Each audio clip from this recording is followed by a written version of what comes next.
ദൈവത്തിന് സ്തോത്രം. എല്ലാ പ്രിയ സഹോദരി സഹോദരന്മാർക്കും വീണ്ടും വരുന്നവനായ കർത്താവായ യേശു ക്രിസ്തുവിൻ്റെ നാമത്തിൽ എൻ്റെ സ്നേഹവന്ദനം. പ്രിയമുള്ളവരെ, ഇന്ന് നമുക്ക് ചിന്തിക്കാൻ ആഗ്രഹിക്കുന്നത് എന്താണ് ദൈവഭയം. പിതാവായ ദൈവത്തെ മക്കളായ നമ്മൾ സ്നേഹിക്കുന്നു. പിതാവ് നമ്മളെ സ്നേഹിക്കുന്നു, എന്നാൽ അവനെ ഭയപ്പെട്ട് ജീവിക്കണം എന്നുള്ളത് നമുക്കെല്ലാവർക്കും അറിയാവുന്ന കാര്യമാണല്ലോ. അതിന് നമ്മുടെ മാതൃക തന്നെ കർത്താവായ യേശു ക്രിസ്തുവാണ്. അതിനായിട്ട് ആദ്യമായിട്ട് നമുക്ക് എബ്രായർ 5-ാം അധ്യായത്തിൻ്റെ 7-ാം വാക്യം വായിക്കാം. ക്രിസ്തു തൻ്റെ ഐഹിക ജീവകാലത്ത് തന്നെ മരണത്തിൽ നിന്ന് രക്ഷിപ്പാൻ കഴിയുന്നവനോട് ഉറച്ച നിലവിളിയോടും കണ്ണുനീരോടും കൂടെ അപേക്ഷയും അഭയയാചനയും കഴിക്കുകയും ഭയഭക്തി നിമിത്തം ഉത്തരം ലഭിക്കുകയും ചെയ്തു. Praise the Lord. എന്തുകൊണ്ടാണ് ദൈവം എപ്പോഴും യേശുവിൻ്റെ പ്രാർത്ഥന കേട്ടത്? ഭയഭക്തി നിമിത്തം ഉത്തരം ലഭിക്കുകയും ചെയ്തു അല്ലേ? യേശു പിതാവായ ദൈവത്തെ ഭയപ്പെട്ടു. യേശുവിന് വളരെ താഴ്മയുണ്ടായിരുന്നു. താൻ ദൈവമാണ്, തനിക്ക് എല്ലാ കാര്യങ്ങളും അറിയാം. എങ്കിലും താൻ തനിയെ ഒരിക്കലും ചെയ്തിരുന്നില്ല. ഭൂമിയിലായിരുന്നപ്പോൾ പിതാവായ ദൈവത്തോട് ആലോചന ചോദിക്കാതെ തനിയെ ഒരു കാര്യവും ചെയ്തിരുന്നില്ല. ഉറച്ച നിലവിളിയോടും കണ്ണുനീരോടും കൂടെ ദൈവഭയത്തോടുകൂടെ പ്രാർത്ഥിച്ചു. അപ്പോൾ യേശു ക്രിസ്തുവിനെ അങ്ങനെ ഏത് കാര്യത്തിലും യേശു ക്രിസ്തു ദൈവത്തോട് ചോദിച്ചു, ഭയപ്പെട്ടു. ദൈവം അതിനെ മറുപടി കൊടുക്കുകയും ചെയ്തിട്ടുണ്ട്. അപ്പോൾ കർത്താവായ യേശു തന്നെയാണ് നമ്മുടെ മാതൃക. നമ്മുടെ ജീവിതത്തിൽ ദൈവഭയം ഉണ്ടാകേണ്ടതിന് നാമും ചില വ്യവസ്ഥകളൊക്കെ പാലിക്കേണ്ടതുണ്ട് എന്ന് ദൈവവചനം നമ്മളോട് പറയുന്നു. അത് എപ്പോഴും നമ്മൾ ദൈവഭയത്തോടെ ഇരിക്കണമെങ്കിൽ അടിസ്ഥാനപരമായ ചില വ്യവസ്ഥകൾ നമ്മൾ പാലിക്കേണ്ടതായിട്ടുണ്ട്. അതാണ് നമ്മൾ ചിന്തിക്കുന്നത്. ഇന്നത്തെ ചിന്തയ്ക്ക് കൂടുതൽ വേദഭാഗങ്ങളും സദൃശവാക്യങ്ങളിൽ നിന്നുള്ളതാണ്. സദൃശവാക്യങ്ങളിൽ നമ്മൾ വായിക്കുമ്പോൾ മലയാളം ട്രാൻസ്ലേഷനകത്തെല്ലാം ഭക്തി എന്നാണ്. ഭയത്തിന് ഇംഗ്ലീഷിൽ ട്രാൻസ്ലേറ്റ് ചെയ്തിരിക്കുന്നിടത്ത് ഫിയർ ഓഫ് ഗോഡ് എന്നാണെങ്കിൽ മലയാളത്തിൽ അതിനെ ഭക്തി എന്നാണ് വായിക്കുന്നതെങ്കിൽ അത് നമ്മൾ ഫിയർ ഓഫ് ഗോഡാണെന്ന് മനസ്സിലാക്കിക്കൊള്ളണം. സദൃശവാക്യം 1-ാം അധ്യായത്തിൻ്റെ 28-ഉം 29-ഉം വാക്യങ്ങൾ വായിക്കാം. അപ്പോൾ അവർ എന്നെ വിളിക്കും, ഞാൻ ഉത്തരം പറയുകയില്ല. എന്നെ ജാഗ്രതയോടെ അന്വേഷിക്കും, കണ്ടെത്തുകയുമില്ല. അവർ പരിജ്ഞാനത്തെ വെറുത്തുവല്ലോ, യഹോവ ഭക്തിയെ തിരഞ്ഞെടുത്തതുമില്ല. യഹോവ ഭയത്തെ they did not choose the fear of God എന്നാണ് പറയുന്നത്. ഇതിൻ്റെ സാഹചര്യം നമ്മൾ മനസ്സിലാക്കണമെങ്കിൽ ആ വേദഭാഗത്തിൻ്റെ മുകളിലുള്ള വേദഭാഗങ്ങളൊക്കെയും വായിച്ച് നോക്കുമ്പോൾ അറിയാം. അവർ ദൈവം വിളിച്ചിട്ടും ദൈവത്തിൻ്റെ ശാസനയെ നിരസിക്കുകയും ദൈവം വിളിച്ചിട്ട് കൂട്ടാക്കാതെയും ആലോചന ത്യജിക്കുകയും ചെയ്തവർ. അത് അനർത്ഥ ദിവസത്തിൽ അവർ ദൈവത്തോട് പ്രാർത്ഥിച്ചപ്പോൾ ദൈവം മറുപടി കൊടുത്തില്ല എന്നാണ് നമ്മളിവിടെ വായിക്കുന്നത്. കാരണം ദൈവത്തെ ഭയപ്പെടുന്നത് അവർ തിരഞ്ഞെടുത്തില്ല. ഇംഗ്ലീഷിൽ പറയുന്ന did not choose the fear of the Lord. അപ്പോൾ ദൈവഭയം നമ്മൾ തിരഞ്ഞെടുക്കേണ്ടതാണെന്ന് ഈ വചനം നമ്മോട് പറയും. നമ്മൾ തന്നെ തിരഞ്ഞെടുക്കണം. വേണമോ വേണ്ടയോ? വേണമെങ്കിൽ നമുക്ക് ഭയപ്പെട്ട് ജീവിക്കാം, അതല്ലെങ്കിൽ ഭയമില്ലാതെയും ജീവിക്കാം. എന്തുകൊണ്ട് ദൈവം അവരെ നിരസിച്ചു? അവർ ദൈവത്തിന് ചെവി കൊടുത്തില്ല. വീണ്ടും നമുക്ക് സങ്കീർത്തനം 34-ാം സങ്കീർത്തനത്തിൻ്റെ 11-ാം വാക്യവും 14-ാം വാക്യവും വായിക്കാം. 34-ാം സങ്കീർത്തനം 11-ാം വാക്യം. മക്കളെ, വന്ന് എനിക്ക് ചെവി തരുവീൻ, യഹോവയോടുള്ള ഭക്തിയെ ഞാൻ ഉപദേശിച്ചു തരാം. പരിശുദ്ധാത്മാവ് ദൈവമക്കളോട് പറയുകയാണ്, I will teach you the fear of the Lord. വന്ന് എനിക്ക് ചെവി തരുവീൻ. അപ്പോൾ ദൈവഭയം ഉണ്ടാകണമെങ്കിൽ പരിശുദ്ധാത്മാവ് നമുക്ക് പഠിപ്പിച്ചു തരണം. ഹൃദയം കൊണ്ട് നമ്മൾ ദൈവത്തെ ഭയപ്പെടണം. ഒന്നാമതായിട്ട് നമ്മൾ ചൂസ് ചെയ്യണം. നമ്മൾ തന്നെ ദൈവത്തെ ഭയപ്പെടുന്നത് തിരഞ്ഞെടുക്കണം. രണ്ടാമത് പരിശുദ്ധാത്മാവ് നമുക്ക് പഠിപ്പിച്ചു തരും. അത് നമ്മൾ ദൈവത്തോട് ആവശ്യപ്പെടുക, പരിശുദ്ധാത്മാവ് പഠിപ്പിച്ചു തരാൻ. എങ്ങനെയാണ് നമ്മൾ ദൈവത്തെ ഭയപ്പെടേണ്ടത്? സദൃശവാക്യം 3-7 പറയുന്നത്, സദൃശവാക്യം 3-7 നിനക്ക് തന്നെ നീ ജ്ഞാനിയായി തോന്നരുത്, യഹോവയെ ഭയപ്പെട്ട് ദോഷം വിട്ടുമാറുക. നിനക്ക് തന്നെ നീ ജ്ഞാനിയായി തോന്നരുത്. അഹങ്കാരം വരുമ്പോൾ പിന്നെ നമ്മൾക്ക് ദൈവവും വേണ്ട. അതായത് നമ്മൾ തനിയെ തോന്നുകയാണ്, ഞാൻ ജ്ഞാനിയാണ്, എനിക്ക് വേറെ ആവശ്യമില്ല, ഇനി ഒരാളുടെ ആവശ്യമില്ല, അതാണ് ഞാനാണ് കേമൻ എന്നുള്ളൊരു ഭാവം. അതാണ് താഴ്മയുണ്ടാകണം എന്ന് പറയും. താഴ്മയുള്ളവർക്ക് ദൈവഭയം ഉണ്ടാകുകയുള്ളൂ. Be not wise in your own eyes, fear the Lord and turn away from evil. അപ്പോൾ ചില വ്യവസ്ഥകൾ ഇവിടെ പറയുന്നുണ്ട്. ഒന്ന്, സ്വന്തം വിവേകത്തിൽ ഊന്നരുത്. ഈ സദൃശവാക്യം 3-ാം അധ്യായത്തിനകത്ത് നമ്മൾ വായിക്കുന്നത് അതിൻ്റെ മുകളിലത്തെ ഭാഗത്തുണ്ട് പല കാര്യങ്ങൾ പറയുന്നുണ്ട്. സ്വന്തം വിവേകത്തിൽ ഊന്നരുത്, ദോഷം വിട്ടുമാറണം, ഇങ്ങനെയുള്ള കാര്യങ്ങളാണ്. ആദ്യമായി ഇത് ഓരോരുത്തരുടെയും തിരഞ്ഞെടുപ്പാണെന്ന് നമ്മൾ ഓർക്കണം. അവരവർ തിരഞ്ഞെടുക്കുന്നതാണ്. അടുത്ത സ്റ്റെപ്പ് പരിശുദ്ധാത്മാവ് പഠിപ്പിച്ചു തരും.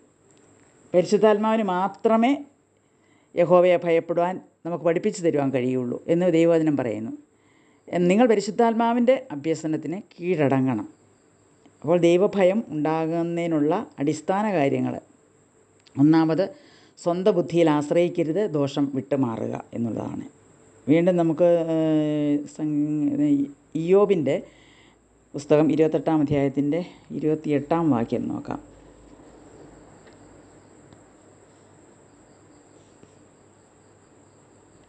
ഇയ്യോബ് 28:28.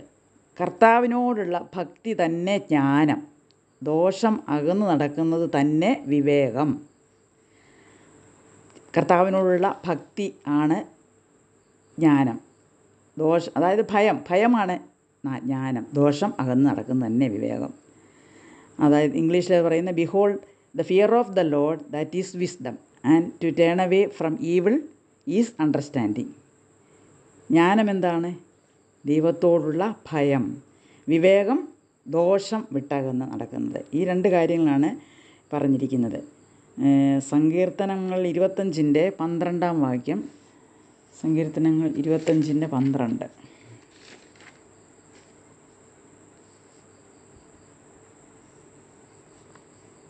യഹോവ ഭക്തനായ പുരുഷൻ ആർ, അവൻ തിരഞ്ഞെടുക്കേണ്ടുന്ന വഴി താൻ അവന് കാണിച്ചു കൊടുക്കും. യഹോവ ഭക്തനായ പുരുഷനാർ, താൻ തിരഞ്ഞെടുക്കേണ്ടുന്ന വഴി താൻ അവന് കാണിച്ചു കൊടുക്കും. അപ്പോൾ ദൈവം തന്നെ, യഹോവ ഭക്തനായ പുരുഷൻ ആരാണെന്നാണ് ചോദിക്കുന്നത്. ചൂസ് ചെയ്യേണ്ട വഴി ദൈവം തന്നെ നമുക്ക് കാണിച്ചു തരും. വീണ്ടും 14-ാം വാക്യം 25-ൻ്റെ 14 പറയുന്നത്, യഹോവയുടെ സഖിത്വം തൻ്റെ ഭക്തന്മാർക്കുണ്ടാകും, അവൻ തൻ്റെ നിയമം അവരെ അറിയിക്കുന്നു. അപ്പോൾ അങ്ങനെ ദൈവത്തിൻ്റെ വഴി തിരഞ്ഞെടുക്കുമ്പോൾ അങ്ങനെയുള്ളവർക്ക് യഹോവയുടെ ഫ്രണ്ട്ഷിപ്പ്, സഖിത്വം ഉണ്ടാകും. അങ്ങനെയുള്ളവരെ ദൈവം തൻ്റെ നിയമം അറിയിക്കും. അതാണ് നമ്മൾ ദൈവഭക്തിയോടുകൂടി ദൈവവചനവുമായിട്ട് പരിശുദ്ധാത്മാവിൻ്റെ അഭ്യസനത്തിനായിട്ട് കാത്തിരിക്കുമ്പോൾ ദൈവം നമുക്ക് ദൈവത്തിൻ്റെ നിയമങ്ങളെ അറിയിക്കും. എന്ന് പറഞ്ഞാൽ ദൈവത്തിൻ്റെ നിയമത്തിലെ രഹസ്യങ്ങൾ, ആലോചനകളെ ദൈവം നമുക്ക് നേരിട്ട് അറിയിച്ചു തരും. പലർക്കും ലഭിച്ചിരിക്കുന്നത് പോലുള്ള ആലോചനകളായിരിക്കുകയില്ല. ദൈവത്തിൽ നിന്നും നല്ല അനുഗ്രഹകരമായ രീതിയിൽ കർത്താവ് തന്നെ നമുക്ക് നേരിട്ട് അറിയിച്ചു തരുന്നതായി അനുഭവിക്കാൻ നമുക്ക് കഴിയും.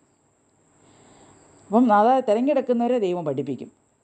ബൈബിൾ കോളേജുകളിലും അല്ല സെമിനാരികളിലും ഒന്നും ആത്മാവ് പഠിപ്പിക്കുമെന്ന് നമുക്കൊരു ഗ്യാരണ്ടിയുമില്ല. എന്നാൽ ദൈവം തൻ്റെ സ്റ്റുഡൻസിനെ പഠിപ്പിക്കും. ഇത് ഒരു വാഗ്ദത്തമാണ്. ഒന്നാമത് നമുക്കുണ്ടാകേണ്ടത് ഗുണം ദൈവഭയമാണ്. ദൈവഭയമില്ലാത്തവൻ, അത് ആരായിരുന്നാലും ദൈവഭയമില്ലാത്തൊരു വ്യക്തി, ഒരു മിഷണറിമാരാണെങ്കിൽ പോലും അവർ മറ്റുള്ളവരെ പഠിപ്പിക്കരുത്. അതായത് ദൈവഭയം അവരുടെ ഉള്ളിലില്ലെങ്കിൽ അവർ പരിശുദ്ധാത്മാവ് ആയിരിക്കുകയില്ല. പരിശുദ്ധാത്മാവിൻ്റെ ആ ജീവൻ, വചനത്തിൽ ആ ജീവൻ ഉണ്ടാകുന്നില്ല. അപ്പോൾ അവിടെ ജനങ്ങൾക്കത് വലിയ മാറ്റം ഉണ്ടാകുകയില്ല. ജീവൻ, നമ്മുടെ ഉള്ളിലുള്ള ആ പരിശുദ്ധാത്മാവിൻ്റെ ആ ജീവൻ നമ്മൾ പറയുന്ന കാര്യങ്ങളിൽ പ്രതിഫലിക്കുമ്പോഴാണ് മറ്റുള്ളവരുടെ ആത്മാവിലും അത് ജീവനായിട്ട് അത് മനസ്സിലാകുകയുള്ളൂ ദൈവവചനം. രണ്ടാമത് പറയുന്നത് ദൈവം തൻ്റെ രഹസ്യങ്ങളെ അറിയിച്ചു തരും. സങ്കീർത്തനം 25-ൻ്റെ 14 പറയുന്നത്, യഹോവയുടെ സഖിത്വം തൻ്റെ ഭക്തന്മാർക്കുണ്ടാകും, അവൻ തൻ്റെ നിയമം അവരെ അറിയിക്കുന്നു. വീണ്ടും സദൃശവാക്യം, ഒരു പ്രധാനപ്പെട്ട സദൃശവാക്യത്തിൻ്റെ മൊത്തത്തിലുള്ള തീം നോക്കിയാൽ ഏറ്റവും പ്രധാനപ്പെട്ട തീം തന്നെ ദൈവഭയം എന്നുള്ളതാണ്.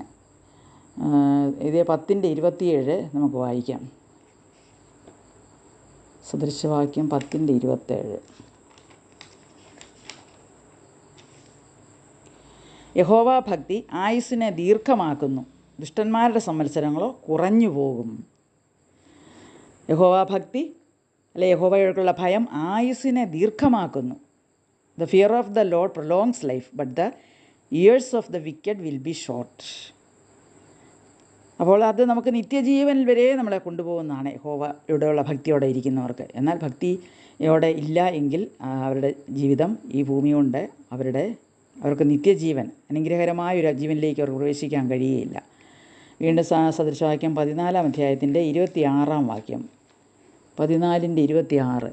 യഹോവ ഭക്തന് ദൃഢധൈര്യമുണ്ട്, അവൻ്റെ മക്കൾക്കും ശരണമുണ്ടാകും. യഹോവ ഭക്തന് ദൃഢധൈര്യമുണ്ട്, തൻ്റെ മക്കൾക്കും ശരണമുണ്ടാകും. അപ്പോൾ യഹോവ ഭക്തി എന്ന യഹോവയിലുള്ള ഭയം, ദൈവം നമ്മുടെ മക്കൾക്കും കൂടെയാണ് ഇവിടെ അനുഗ്രഹം വാഗ്ദാനം ചെയ്തിരിക്കുന്നത്. അതായത് നമുക്ക് നല്ല നല്ല confidence in the fear of the Lord one has strong confidence and his children will have A refuge. അപ്പം നമ്മുടെ തലമുറയിലേക്കും കൂടെ പകരപ്പെടുന്ന ഒരു അനുഗ്രഹം. കാരണം യഹോവയോടുള്ള ഭയം, അത് ഇന്നത്തെ തലമുറയിൽ നമുക്ക് ഏറ്റവും ആവശ്യമായിരിക്കുന്നതാണ്. നമ്മുടെ യഹോവയോടുള്ള ഭയത്തിൽ ജീവിക്കുന്നുണ്ടെങ്കിൽ അത് നമ്മുടെ തലമുറയിലേക്കും പകരപ്പെടുന്നതാണ്. പിന്നെ 14-ാം അധ്യായത്തിൻ്റെ 27-ാമത്തെ വാക്യത്തിൽ യഹോവ ഭക്തി ജീവൻ്റെ ഉറവാകുന്നു, അതിനാൽ മരണത്തിൻ്റെ കെണികളെ ഒഴിഞ്ഞു പോകും. ഇംഗ്ലീഷിൽ ഇത് പറയുന്നത് the fear of the Lord is A fountain of life. അതായത് തുടർച്ചയായിട്ട് നമ്മുടെ ജീവനെ തണുപ്പിക്കുന്നൊരനുഭവം. ഫൗണ്ടൻ ഓഫ് ലൈഫ്, എപ്പോഴും വെള്ളം വീണ് നമ്മളെ തണുപ്പിച്ചുകൊണ്ടിരിക്കുന്നതായ ഒരനുഭവമുള്ളതാണ് ഫിയർ ഓഫ് ദ ലോർഡ്, ദൈവഭയം. വചനത്തിലെ ഏറെ ആശ്ചര്യകരമായൊരു വാക്യമാണ് ഇനി നമ്മൾ ചിന്തിക്കുന്നത്. സദൃശവാക്യം 19-ാം അധ്യായത്തിൻ്റെ 23-ാം വാക്യം, 19:23.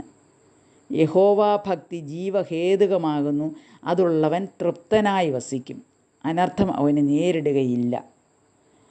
അതൊരു വലിയ വാഗ്ദത്തമാണ്, ജീവഹേതുകമാണ്. അത് നമ്മളെ ജീവനിലേക്ക് നയിക്കുന്നു.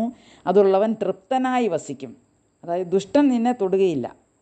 സംതൃപ്തി, നമുക്ക് ജീവിതത്തിൽ ഒരു സംതൃപ്തി ഇല്ല എങ്കിൽ ഓർക്കുക, നമുക്ക് ദൈവഭയമില്ല. ദൈവഭയം ഉണ്ടെങ്കിൽ ഉള്ളവൻ അതെ കർത്താവാണ്. ഏത് കാര്യത്തിലും നമ്മളെ സംതൃപ്തരായി ജീവിപ്പാൻ സഹായിക്കുന്നത് ദൈവം തന്നെയാണ്.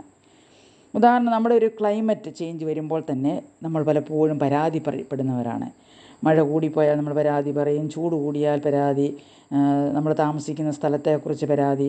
ഇതൊക്കെ നമുക്ക് തൃപ്തിയില്ലാത്തതുകൊണ്ടാണ്. എന്നാൽ ഈ കാലാവസ്ഥകളെല്ലാം നിയന്ത്രിക്കുന്നവൻ ദൈവമാണെന്നും ദൈവത്തിനൊരിക്കലും തെറ്റുപറ്റുകയില്ലെന്നും അത് നമ്മുടെ മനസ്സിലതൊന്ന് ചിന്തിക്കണം. നമ്മൾ ഇതിനൊക്കെയും പരാതി പറയുമ്പോൾ നമ്മൾ ദൈവത്തെയാണ് പരാതിപ്പെടുന്നത്.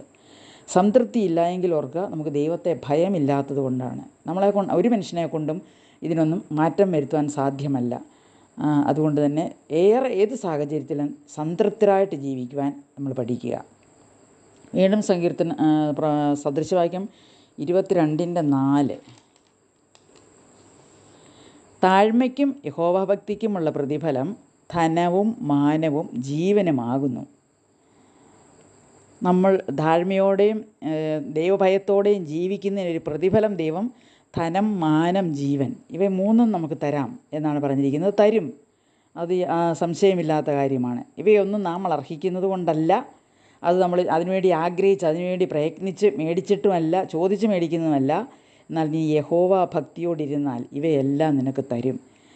ഭൂമിയിൽ മനുഷ്യർ ഏറ്റവും ആഗ്രഹിക്കുന്നത് ധാരാളം ധനം, മാനം, ഉന്നത പദവി, ഇങ്ങനെയുള്ള കാര്യങ്ങളൊക്കെയാണ്. എന്നാൽ അത് ദൈവത്തെ ഭയപ്പെട്ട് താഴ്മയോടെ ജീവിക്കുന്നവർക്ക് അവൻ ഈ കാര്യങ്ങളെല്ലാം നൽകുക തന്നെ ചെയ്യും. അത് ദൈവത്തിൻ്റെ വാഗ്ദത്തമാണ്, ദൈവവചനത്തിൽ കൂടെ നൽകിയിരിക്കുന്ന വാഗ്ദത്തമാണ്. തീർച്ചയായിട്ടും നമുക്കത് അനുഭവിക്കാൻ കഴിയും. എന്നാൽ നമുക്ക് അതിലേക്കൊന്ന് വരാൻ സാധിക്കാതെ പോകുന്നതുകൊണ്ടാണ്, സ്വന്തം ബുദ്ധിയിൽ ആശ്രയിച്ച് നമ്മൾ ഈ വക കാര്യങ്ങളൊക്കെ നേടുവാനുള്ള ഓട്ടം ഓടുന്നത് കൊണ്ടാണ് ചിലപ്പോൾ നമുക്ക് വളരെ കഷ്ടതയോടുകൂടി ചിലവ് കിട്ടിയെന്ന് വരും. ധനം ഒക്കെ സമ്പാദിച്ചെങ്കിലും അതിൻ്റേതായിട്ടുള്ള മറ്റ് പ്രശ്നങ്ങളും ജീവിതത്തിലുണ്ടായി എന്ന് വരും.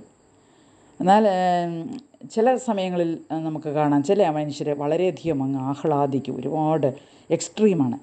ഒന്നുമില്ല ആഹ്ലാദം കൂടുതൽ, അല്ലെങ്കിൽ അവർ വളരെ മ്ലാനമായിട്ട്, രണ്ട് തരത്തിലുള്ള ഒരു അനുഭവമാണ്. എന്നാൽ ദൈവവചനം എന്താണ് പറയുന്നത്? നമ്മുടെ രണ്ടിൻ്റെയും നടുക്കിലുള്ള ഒരു കോമ്പിനേഷനിൽ കൂടി വേണം നമ്മൾ ജീവിക്കാനായിട്ട്. സങ്കീർത്തനം 2:11 നമുക്ക് വായിക്കാം. സങ്കീർത്തനം 2:11.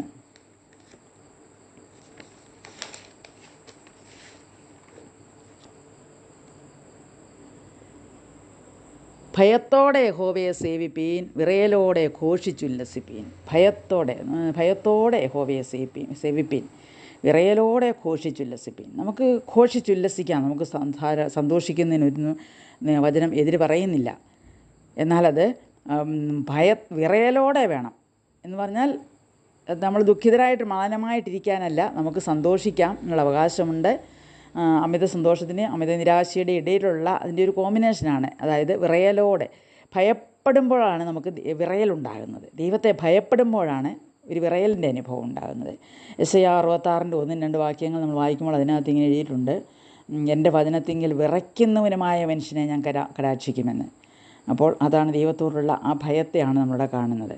വീണ്ടും നമുക്ക് 1 പത്രോസ് 1-ാം അധ്യായത്തിൻ്റെ 15 മുതൽ 19 വരെയുള്ള വാക്യങ്ങളിൽ നമ്മുടെ പ്രവാസകാലം ഭയത്തോടെ കഴിക്കുന്നതിനെക്കുറിച്ച് നമുക്കൊന്ന് വായിച്ചു നോക്കാം. 1 പത്രോസ് 1:15 മുതൽ 19 വരെ.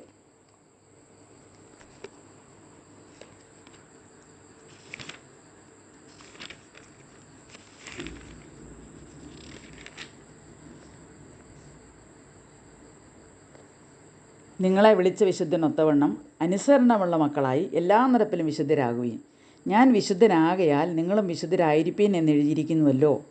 മുഖപക്ഷം കൂടാതെ ഓരോരുത്തൻ്റെ പ്രവൃത്തിക്ക് തക്കവണ്ണം ന്യായം വിധിക്കുന്നവനെ നിങ്ങൾ പിതാവെന്ന് വിളിക്കുന്നു എങ്കിൽ നിങ്ങളുടെ പ്രവാസകാലം ഭയത്തോടെ കഴിപ്പീൻ. അപ്പോൾ 17-ാമത്തെ വാക്യത്തിൽ നിന്ന് പറഞ്ഞ് പ്രവാസകാലം ഭയത്തോടെ കഴിപ്പീൻ. എന്തുകൊണ്ട് ഭയത്തോടെ കഴിക്കണം? 18-ാം വാക്യത്തിൽ വ്യർത്ഥവും പിതൃപാരമ്പര്യവുമായുള്ള നിങ്ങളുടെ നടപ്പിൽ നിങ്ങളെ വീണ്ടെടുത്തിരിക്കുന്നത് പൊന്ന് വെള്ളി മുതലായ അഴിഞ്ഞുപോകുന്ന വസ്തുക്കളെ കൊണ്ടല്ല, ക്രിസ്തു എന്ന നിർദോഷവും നിഷ്കളങ്കവുമായ കുഞ്ഞാടിൻ്റെ വിലയേറിയ രക്തം കൊണ്ടത്രേ എന്ന് നിങ്ങൾ അറിയുന്നുവല്ലോ. സ്തോത്രം. അപ്പോൾ ദൈവം ഭയപ്പെടേണ്ട കാരണം ഇതാണ്. ദൈവം തൻ്റെ ഏകജാതനായ പുത്രനെ ഭൂമിയിലേക്ക് അയച്ചു. തൻ്റെ രക്തം മറുബലിയായി നൽകി, തൻ്റെ ജീവൻ തന്നെ മറുബലിയായി നൽകി നമ്മളെ വീണ്ടെടുത്തു. അതല്ലാതെ വെള്ളി പൊന്നും കൊണ്ടൊന്നുമല്ല, ലോകത്തിലെ ഏറ്റവും വില കൂടിയ വസ്തുക്കൾ കൊണ്ടൊന്നുമല്ല, അതുകൊണ്ടൊന്നും വില കൊടുത്ത് വാങ്ങാൻ കഴിയുന്നവയുമല്ല. അതുകൊണ്ട് നമ്മളെ കൊണ്ട് സാധിക്കുകയില്ല. നമുക്ക് എന്തെല്ലാം വില കൊടുത്താലും നമുക്ക് ലഭിക്കുകയില്ലാത്ത ആ രക്ഷയുടെ വഴി ദൈവം നമുക്ക് സൗജന്യമായിട്ട് തൻ്റെ പുത്രനെ കൂടെ ഒരുക്കി തന്നു. നമ്മളെ യേശുവിൻ്റെ രക്തത്താൽ വീണ്ടെടുത്തിരിക്കാൻ നമ്മുടെ പ്രവാസകാലം ഭയത്തോടെ കഴിപ്പീൻ. അല്ലാതെ വേറൊരു വഴിയും നമുക്കില്ല.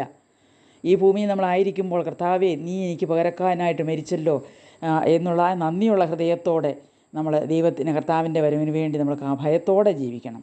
യാതൊരു കഴിവില്ലാത്ത നമുക്ക് ദൈവം രക്ഷദാനമായി നൽകിയതാണ്. പിന്നെ നമുക്ക് അഹങ്കരിപ്പാൻ എന്താണുള്ളത്? ദൈവം നമ്മിൽ നിന്നും എന്ത് പ്രതികരണമാണ് പ്രതീക്ഷിക്കുന്നതെന്ന് നമുക്ക് നോക്കാം.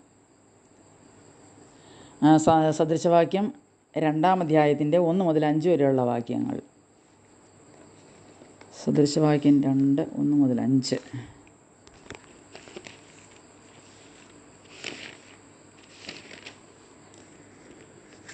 മകനെ, ജ്ഞാനത്തിന് ചെവി കൊടുക്കുകയും ബോധത്തിന് നിൻ്റെ ഹൃദയം ചായ്ക്കുകയും ചെയ്യേണ്ടതിന് എൻ്റെ വചനങ്ങളെ കൈക്കൊണ്ട് എൻ്റെ കൽപ്പനകളെ നിൻ്റെ ഉള്ളിൽ സംഗ്രഹിച്ചാൽ നീ ബോധത്തിനായി വിളിച്ച് വിവേകത്തിനായി ശബ്ദമുയർത്തുന്നു എങ്കിൽ, അതിനെ വെള്ളിയെപ്പോലെ അന്വേഷിച്ച് നിക്ഷേപങ്ങളെപ്പോലെ തിരയുന്നുവെങ്കിൽ നീ യഹോവാഭക്തി ഗ്രഹിക്കുകയും ദൈവപരിജ്ഞാനം കണ്ടെത്തുകയും ചെയ്യും. ഈ വാക്യങ്ങൾ നമ്മൾ ശ്രദ്ധിച്ച് എല്ലാം ഒരു ഇരട്ടയായിട്ടാണ് ഓരോ കാര്യങ്ങളും പറയുന്നത്, പെയറായിട്ടാണ്. കൽപ്പനകളുടെ അല്ലെങ്കിൽ ഒരു പ്രബോധനങ്ങളുടെ ഒരു നിര തന്നെ നമുക്കിവിടെ കാണാം. 1-ാമത്തെ വാക്യത്തിലെ മകനെ, ജ്ഞാനത്തിന് ചെവി കൊടുക്കുകയും ബോധത്തിന് നിൻ്റെ ഹൃദയം ചായ്ക്കുകയും ചെയ്യേണ്ടതിന് 2 കാര്യമാണ് അവിടെ പറഞ്ഞിരിക്കുന്നത്. നമ്മൾ ചെവി കൊടുക്കണം, നമ്മുടെ ഹൃദയം ചായ്ക്കണം. 2-ാമത് എൻ്റെ വചനങ്ങളെ കൈക്കൊണ്ട് എൻ്റെ കൽപ്പനകളെ നിൻ്റെ ഉള്ളിൽ സംഗ്രഹിച്ചാൽ. അപ്പോൾ നമ്മൾ ചെയ്യാനുള്ള കാര്യങ്ങളാണല്ലോ ഇവിടെ പറയുന്നത്. വചനങ്ങളെ നമ്മൾ കൈക്കൊള്ളണം, കൽപ്പനകളെ ഉള്ളിൽ സംഗ്രഹിക്കണം. നീ ബോധത്തിനായി വിളിച്ച് വിവേകത്തിനായി ശബ്ദമുയർത്തുന്നു എങ്കിൽ എന്ന് പറയുമ്പോൾ നമ്മൾ കർത്താവിനോട് പ്രാർത്ഥിക്കുന്ന കാര്യമാണ്. ബോധത്തിനായി വിളിച്ച് വിവേകത്തിനായി ശബ്ദമുയർത്തുന്നെങ്കിൽ, പ്രാർത്ഥിക്കുന്നുവെങ്കിൽ, അതിനെ വെള്ളിയെപ്പോലെ അന്വേഷിച്ച് നിക്ഷേപങ്ങളെപ്പോലെ തിരയുന്നു എങ്കിൽ നീ യഹോവ ഭക്തി ഗ്രഹിക്കുകയും ദൈവപരിജ്ഞാനം കണ്ടെത്തുകയും ചെയ്യും. അപ്പോൾ ഈ 4-ാം വാക്യത്തിൽ പറയുന്നത് തുടർച്ചയായി ചെയ്യേണ്ട കാര്യമാണ്. അന്വേഷിക്കുകയും തിരയുകയും ചെയ്യുക എന്ന് പറഞ്ഞാൽ വളരെ അധ്വാനം ആവശ്യമുള്ളൊരു കാര്യം തന്നെയാണ്. അങ്ങനെ അതിൻ്റെ അവസാന കൺക്ലൂഷൻ ഇതാണ് 5-ാം വാക്യത്തിൽ പറയുന്നത്, എങ്കിൽ നീ ദൈവഭയം ഗ്രഹിക്കുകയും then you understand the fear of the Lord and find the knowledge of God. അതാണ് അതിൻ്റെ ക്ലൈമാക്സ് 5-ാമത്തെ വാക്യമാണ്. എന്താണെന്ന് ചോദിച്ചാൽ ദൈവപരിജ്ഞാനം, നോളജ് ഓഫ് ഗോഡ്. അത് സർവശക്തനായ, സർവജ്ഞാനിയായ, സർവ്വവ്യാപിയായ, മാറ്റമില്ലാത്ത നിത്യനായ നമ്മുടെ ദൈവത്തെ അറിയുന്നതിന് പരിജ്ഞാനം നമുക്ക് ആവശ്യമാണ്. അത് അറിയുന്നതാണ് പരിജ്ഞാനം. ആദ്യം നമുക്ക് ദൈവഭയം മനസ്സിലാക്കാൻ കഴിയണം, എങ്കിൽ നമുക്ക് ദൈവത്തെ അറിയാൻ കഴിയും. അതുകൊണ്ട് നമ്മളെ തന്നെ ചെക്ക് ചെയ്യുക. ഞാൻ ഈ സ്റ്റെപ്പിലൂടെ കടന്നു പോകുന്നുണ്ടോ? നമ്മുടെ ഉള്ളിൽ ദൈവത്തെ ഭയപ്പെടാനുള്ള ഒരു തിരഞ്ഞെടുപ്പ് ഞാൻ നടത്തിയിട്ടുണ്ടോ? അല്ലെങ്കിൽ ദൈവം പ്രതീക്ഷിക്കുന്ന രീതിയിൽ അല്ലെങ്കിൽ വ്യവസ്ഥകൾ പാലിക്കാൻ ഞാൻ ഒരുക്കമാണോ? നമ്മളോട് തന്നെ നമ്മൾ ചോദിക്കുക. ദൈവത്തെ ഭയപ്പെടുന്നത് ഞാൻ തന്നെ തിരഞ്ഞെടുത്തിട്ടുണ്ടോ? അതുകൊണ്ട് നമ്മൾ ഈ സദൃശവാക്യത്തിൻ്റെ 2-ാം അധ്യായം 1 മുതൽ 5 വരെയുള്ള വാക്യങ്ങൾ വീണ്ടും പല പ്രാവശ്യം വായിക്കുക. അത് നമ്മൾ അനുസരിക്കേണ്ട കാര്യങ്ങളൊക്കെ അതിനകത്ത് എഴുതിയിട്ടുണ്ടല്ലോ. അപ്പോൾ നമ്മുടെ കർത്താവ് രാജാതിരാജാവാണ്, എപ്പോഴും നമ്മെ കണ്ടുകൊണ്ടിരിക്കുന്നവനാണ്. നാം അവനെ ഭയപ്പെടുവാൻ അവൻ യോഗ്യനാണ്. അതുകൊണ്ട് ഈ വചനത്തിൽ കൂടെ ദൈവം നമ്മളോട് സംസാരിക്കും. അതിനായിട്ട് നമ്മൾ അധ്വാനിക്കുക. ഒരു പ്രതിഫലമുണ്ട് നിശ്ചയം. അതുകൊണ്ട് ദൈവമായ കർത്താവ് എല്ലാവരെയും അനുഗ്രഹിക്കുമാറാകട്ടെ. ദൈവത്തിന് സ്തോത്രം.